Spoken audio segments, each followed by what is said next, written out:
After driving a Tesla Model 3 for over 3 years and BYD Atto 3 for over 1 year, my journey through the southern island of New Zealand made me choose cars which are not electric.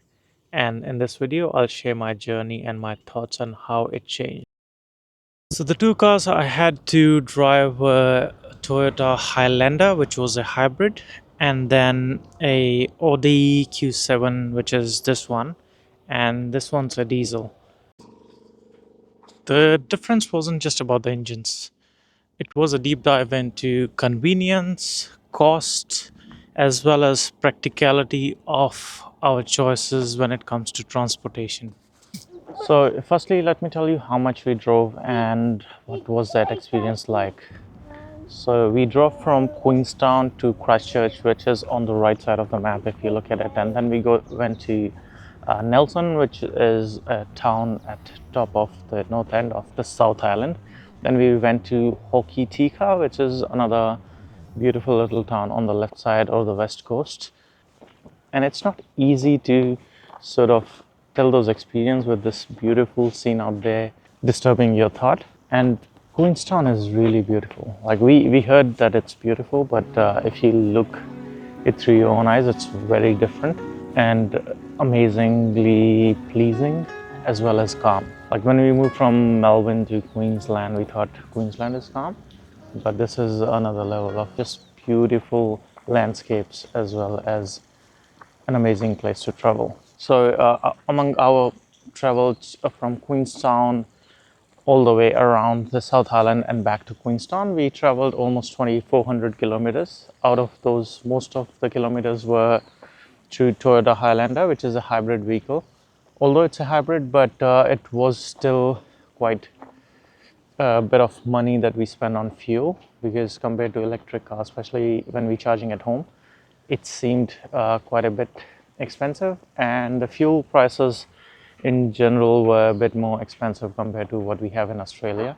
Like we ended up paying something around $2.80 compared to around $2 for the cheapest fuel. We are in Queenstown. Yes, Bacha.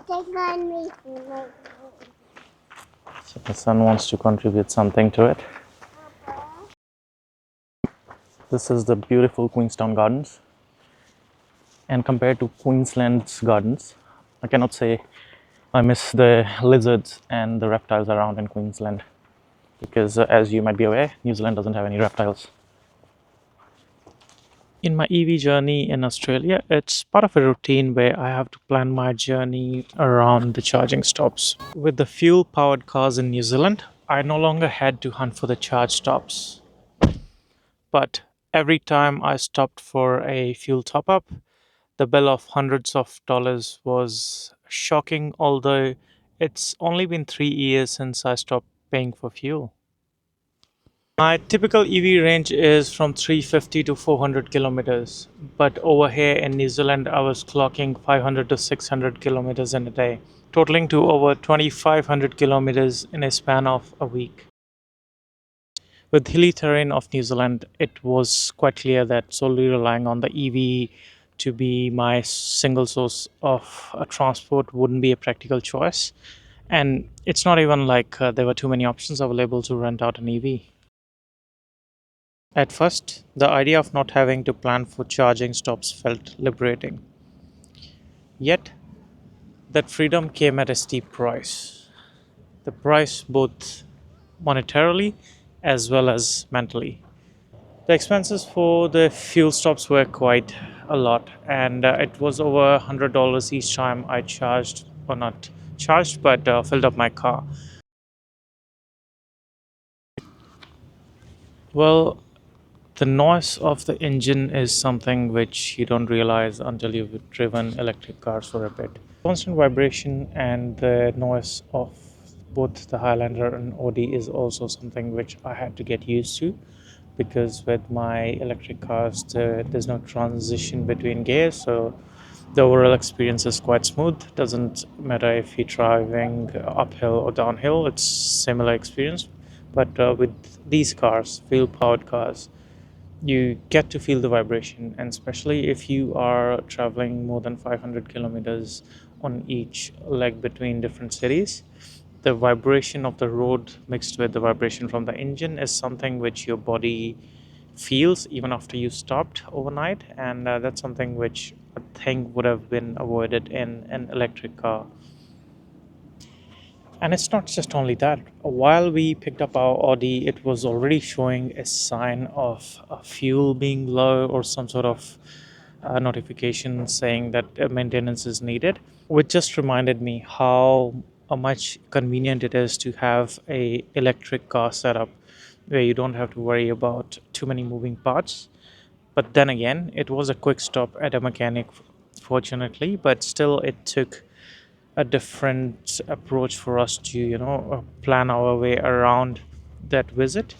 And if it were to do with your own cars, I think it would be something which is a regular concern as well. Like, there's a lot of moving parts in those fuel powered cars, which means a lot can go wrong. Switching from the silent, instantaneous acceleration of my EVs to the constant hum and vibrations of the Highlander and Audi was a shock to the system. Every gear shift in these fuel powered machines felt like a reminder of the bygone era, making me appreciate the smooth, refined drive of electric vehicles even more. Well, fuel stops are almost ritualistic. Pull in, pump, pay, and move on. While charging an EV, on the other hand, often happens in the background while you sleep, shop, or relax. Well, I understand over long journeys, the repetitive nature of fuel stops felt like a interruptions that sort of chipped away from the experience, because similar to electric charging stations, sometimes the fuel stops are that far apart that you actually have to think about that would you be able to make it to the next charging station, or in that case fuel station, or not. But that experience was way different when you have more than 800 kilometers range in your car. And that brings us to the discussion of what's the best approach then. Well, in my opinion, I think plug-in hybrids would be something which you should consider, or which I would consider if I were living in a country like New Zealand, and I do have to travel on the mountainous terrain more often than not. And there could be unplanned trips because the country is so beautiful, as you might have seen in the videos. And I'll actually show you this lake, right?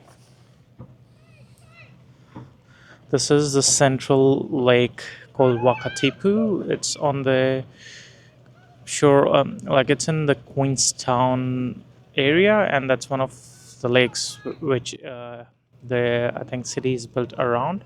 And this lake itself is almost 400 meters deep. And if you think about how deep that is, the deepest dive that a human has done is, I think, around 320 meters.